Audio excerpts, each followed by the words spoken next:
Hello viewers, আশা করছি সবাই ভালো আছেন। কিন্তু আমার অবস্থা কেরোসিন। আবহাওয়া চেঞ্জ হওয়ার জন্য আমার ভয়েসের ১২টা বেজে গিয়েছে।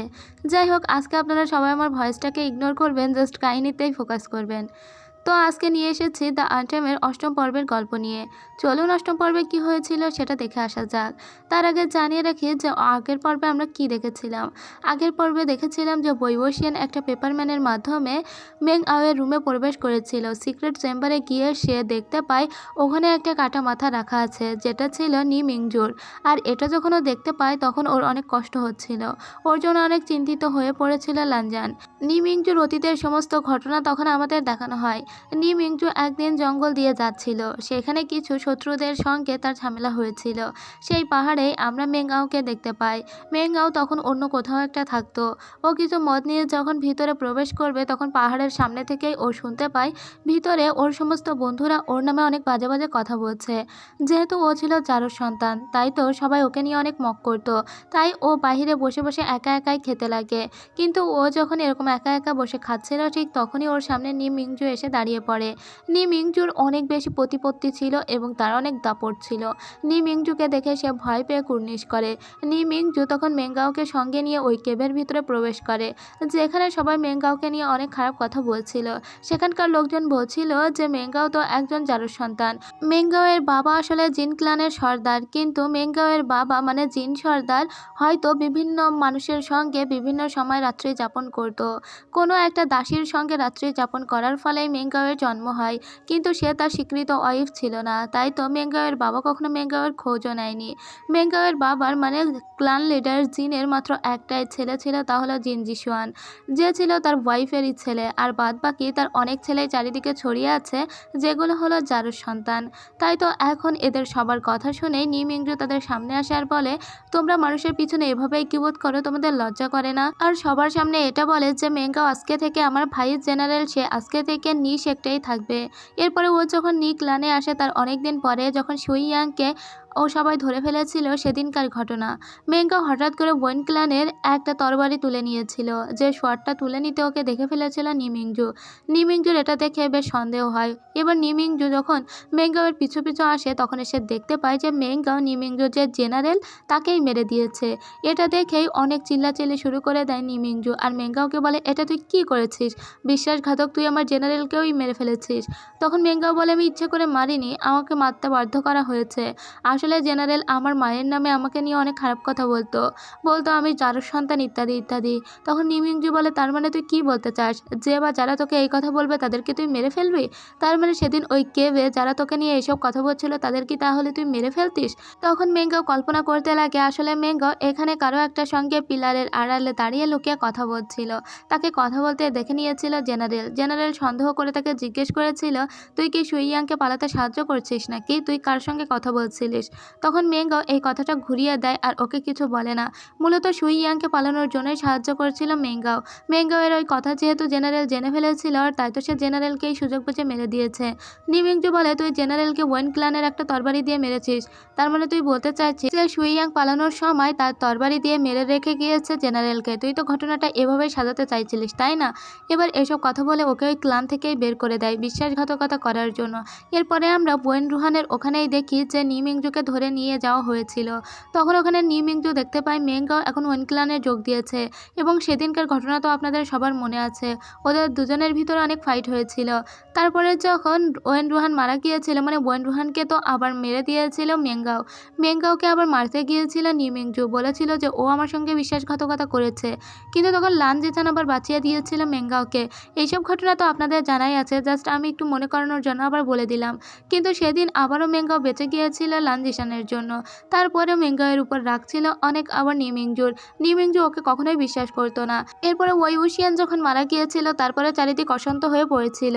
এখন নিমিংজুকে শান্ত করার জন্য একটা সং অফ ক্লারিটি গান এসে তাকে রোজ রোজ শোনাতো লানজিসান। তো রোজ রোজ গুচু লানশেক থেকে এসে নিমিংজুকে এই গানটা শোনাতে পারবে না, তাই সে মেঙ্গাওকে গানটা শিখিয়ে দেয় আর বলে যে মাঝে মাঝে নি মিংজুকে ওই গানটা শুনিয়ে দিতে। মেঙ্গাও তো ততদিন জিন ক্লানে চলে গিয়েছিল, জিন ক্লানের ছেলে হিসেবে ওকে সবাই স্বীকৃতিও দিয়েছিল।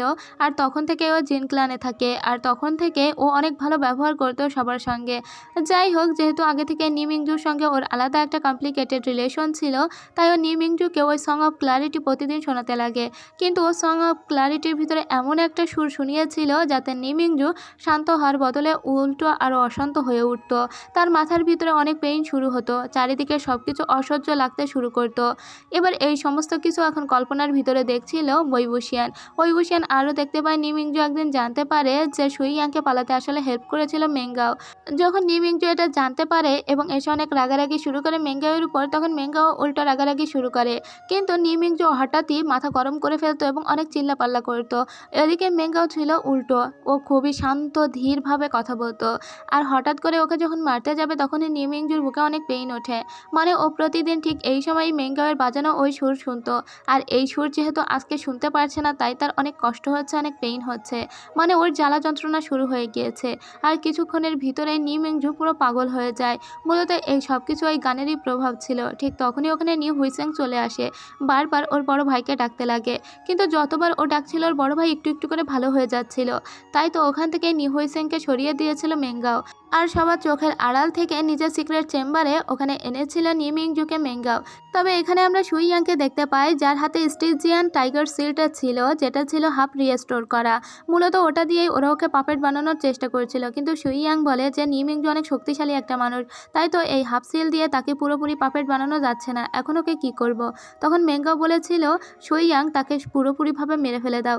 আর সুই ইয়াংয়ের উপরে এই দায়িত্ব পড়েছে, তো জানাই আছে সুই ইয়াং কী করবে। সুই ইয়াং পুরো দ্বিখণ্ডিত করে দেয় নি মিংজুকে। ঘটনা আবারও প্রেজেন্টে চলে আসে। মেঙ্গাও দেখতে পায় এখানে একটা পেপারম্যানকে, তাই তো ওই পেপারম্যানের সঙ্গে ফাইট করতে লাগে মেঙ্গাও। মেঙ্গাও বুঝতে পেরেছিল যে কেউ একজন তার ঘরে শীত কেটেছে।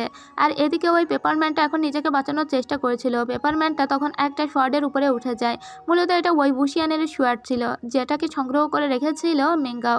ওই শোয়ার্ডটা বারবার খোলার ট্রাই করতে লাগে ওই পেপারম্যানটা, কিন্তু ওই শোয়ার্ডটা স্পিরিচুয়াল শোয়ার্ড ছিল এবং ওই শোয়ার্ডটা ঠিক সেই খুলতে পারবে যার স্পিরিচুয়াল এনার্জি দিয়ে ওই শোয়ার্ডটা বন্ধ করা আছে। যেহেতু এটা ওয়েইবুশিয়ানের ছিল, তাই এই পেপারম্যানটা খুব সহজে এই শোয়ার্ডটা খুলে ফেলে এবং ওখানে ওর সঙ্গে ফাইট করতে লাগে। এদিকে ওয়েইবুশিয়ানের খুবই কষ্ট হচ্ছিল, কারণ ও পেপারম্যানের ভিতর দিয়েই ফাইট করছিল। শোয়ার্ডটা দিয়ে যখন ও মেঙ্গাওকে বারবার অ্যাটাক করছিল, তখন এই সুযোগে ও পালিয়ে আসে। পালিয়ে সোজা ও লানজানের কাছে চলে আসে। লানজান তখন পেপারম্যানটাকে তুলে নেয়, চারিদিকে তাকিয়ে দেখে কেউ আছে কিনা। এরপরে পেপারম্যানের ভিতরে থাকা সমস্ত শক্তি দিয়ে দেয় ওয়েইবুশিয়ানের ভিতরে, আর ওকে শান্ত করার চেষ্টা করে আর বলে যে কি হয়েছে। তখন ওয়েইবুশিয়ান বলে যে আমাদেরকে এক্ষুনি যেতে হবে। কাটা মাথাটা আসলে মেঙ্গাওয়ের সিক্রেট রুমেই আছে। ওরা যখন আসছিল তখন সবাই ওদেরকে বাধা দিতে থাকে। আসার পথে ওদের দেখায় লান জিসানের সঙ্গে। লান জিসানকে ওরা বলে যে এই মুহূর্তে মেঙ্গাওয়ের সিক্রেট চেম্বারে যেতে হবে। যখন ওরা যাচ্ছিল তখন ওদেরকে আবার জিংলিং আটকে দেয়। জিংলিং বলে এত রাত্রে আমার আঙ্কেলের বেডরুমে আপনারা কি করতে যাবেন। তখন পিছন থেকে চারিদিক থেকে ওদেরকে ঘিরে ধরা হয়। তখন মেঙ্গাও এখানে আসে। মেঙ্গাও যেহেতু এখন লিডার, তো মেঙ্গাও এখন লান জিসানকে দেখে বলে বড় ভাই আপনি এখন এত রাত্রে আমার রুমে কি করতে যেতে চান। তখন ওরা বলে যে আমাদের আসলে সন্দেহ হচ্ছে তোমার রুমে কিছু একটা আছে, তাই আমরা যেতে চাই।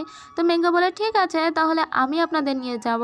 নিয়ে যাওয়ার পরে দেখা যায় আসলে এখানে ওর স্ত্রী ছিল, যে ছিল অনেক অসুস্থ।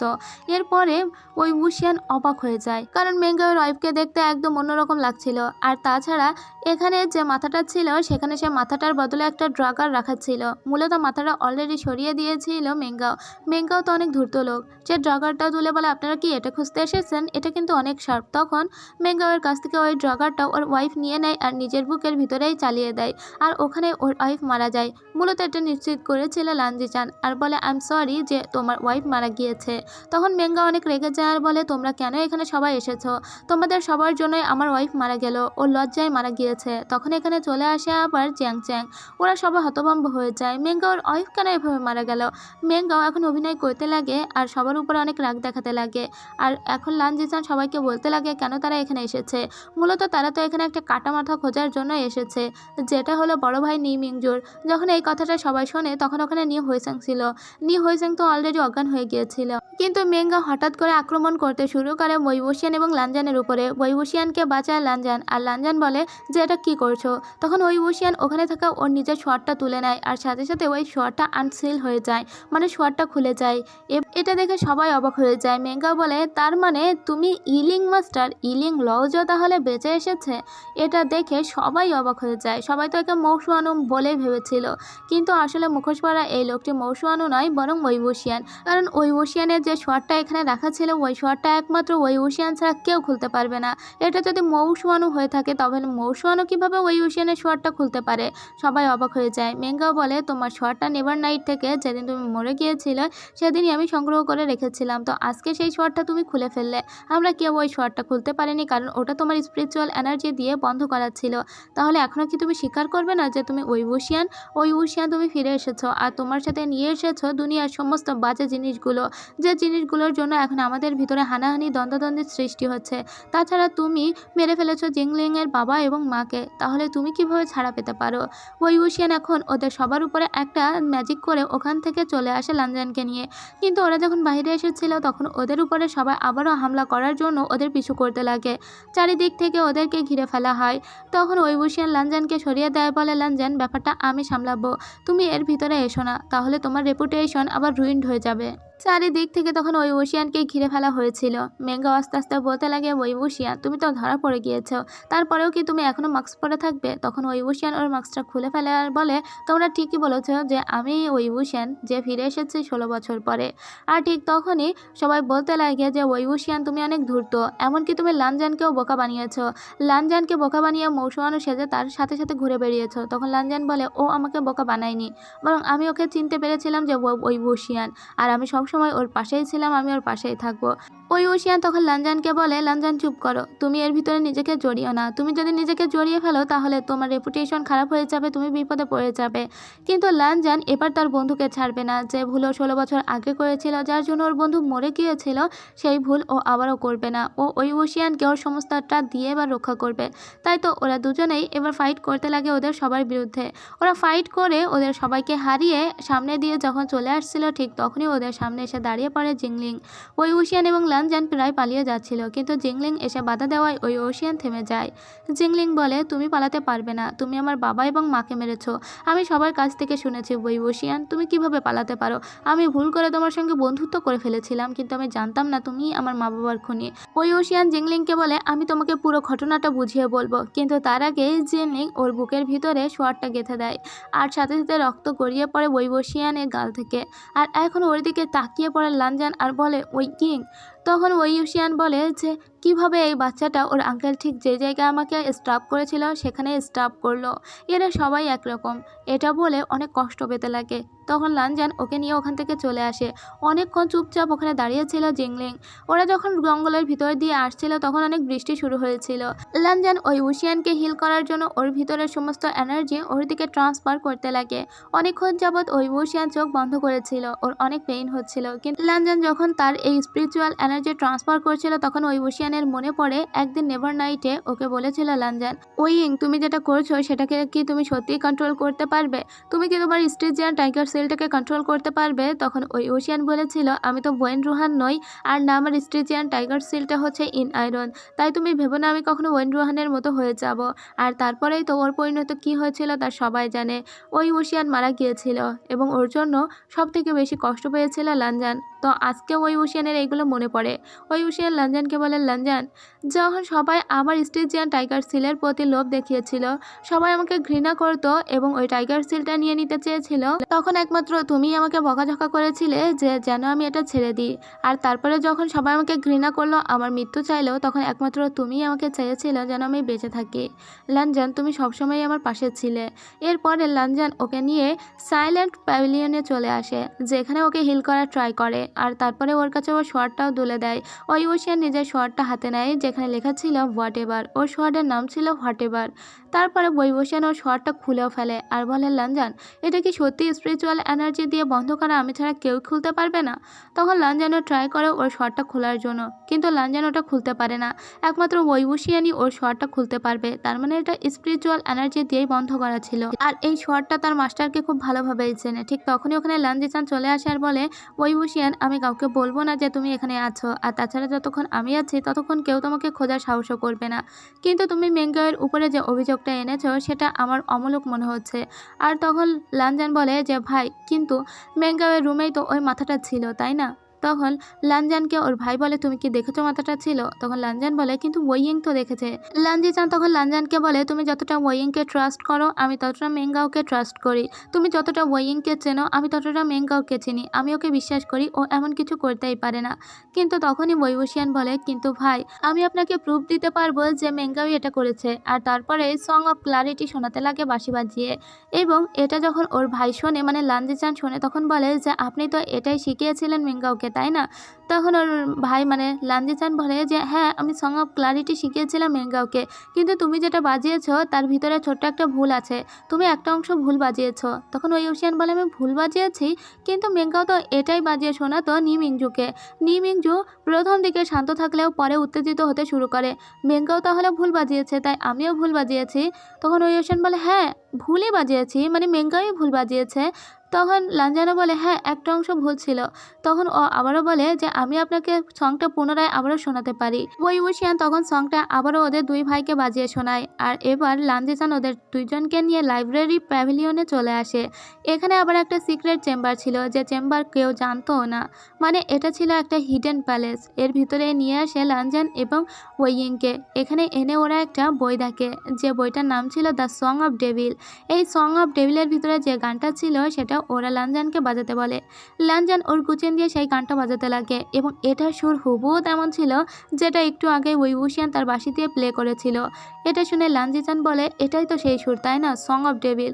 তখন ওইবুশিয়ান দেখে বলে, হ্যাঁ এটাই তো মেঙ্গাও বাজিয়ে শোনাতো বড় ভাইকে। নিমিংজু তো এর জন্যই অস্থির হয়ে যেত। লানজিচান বলে, কিন্তু আমি তো সং অফ ক্লারিটি তাকে শিখিয়েছিলাম, সে কিভাবে সং অফ ডেভিল বাজালো? এবং এই দুটো কম্বাইন করে সে বাজিয়েছে। প্রথম দিকে সে সং অফ ক্লারিটি বাজানোই শুরু করতো, কিন্তু দ্বিতীয় কলিতে গিয়ে সেটাকে উল্টে দিত এবং তার ভিতরে দ্য সং অফ ডেভিল ঢুকিয়ে দিত। আর এভাবেই নিমিংজুকে উত্তেজিত করেছে দিনের পর দিন ধরে মেঙ্গাও, এবং 3 মাস ধরে সে এটা করেছে। এখন এরা দুই ভাই বুঝতে পারে আসলে মেঙ্গাওয়ের স্মৃতিশক্তি অনেক বেশি। 16 বছরে সে এই লান ক্লানে অনেকবার এসেছে। আর নিশ্চয়ই এই সিক্রেট চেম্বার থেকেই এই সং অফ ডেভিলটা সে চুরি করেছে। মূলত চুরি করেনি, বরং যেহেতু তার মেমোরি অনেক ভালো, একবার দেখেই সে লাইনগুলো মুখস্থ করে নিয়েছে। তখন লানজিচান বলে, কিন্তু এই সিক্রেট চেম্বারের কথা তো কেউ জানে না, সে কীভাবে জানবে? তখন ওইবুশিয়ান বলে যে এখান থেকে পালিয়ে বোয়েন রুহানের কাছে থাকতে পেরেছিল। বোয়েন ক্লানের সিক্রেট চেম্বার যে আবিষ্কার করতে পেরেছিল, সেই মেঙ্গাও আপনার এই লাইব্রেরির সিক্রেট মানে ফরবিডেন চেম্বারটা আবিষ্কার করতে পারবে না, সেটা আপনার বিশ্বাস হয়? মেঙ্গাওয়ের মতো ধূর্ত মানুষের জন্য এটা তো কোনো ব্যাপারই ছিল না। লানজিচান তখন বলে, যদি ও সত্যিই দোষী হয়, ওর মোটিভ যদি অন্যরকম থাকে এবং বড় ভাইয়ের মৃত্যুর জন্য যদি সত্যি ও দায়ী থাকে, তাহলে আমার হাত থেকে সে নিস্তার পাবে না। আর তোমরা দুইজন এর উপরে ইনভেস্টিগেট করতে শুরু করো, আমরা আসল সত্যটা উদ্ঘাটন করেই ছাড়বো। ওইবুশিয়ান খুব ভালোভাবেই বুঝতে পারে মূলত নিমিংজুর মৃত্যুর পিছনে পরোক্ষভাবে দায়ী আছে, পরোক্ষ প্রত্যক্ষ যেটাই হোক সেটা হলো মেঙ্গাও। এর সাথে সাথেই শেষ করছি এই পর্বের গল্প। এই পর্ব কেমন লাগলো অবশ্যই জানাবেন। নেক্সট পর্ব খুব দ্রুতই আসছে, ততক্ষণ সবাই ভালো থাকবেন, সুস্থ থাকবেন। যারা আমার চ্যানেলটিকে সাবস্ক্রাইব করেনি তারা প্লিজ চ্যানেলটিকে সাবস্ক্রাইব করবেন, ভিডিওটি লাইক, কমেন্ট এবং শেয়ার করে পাশে থাকবেন।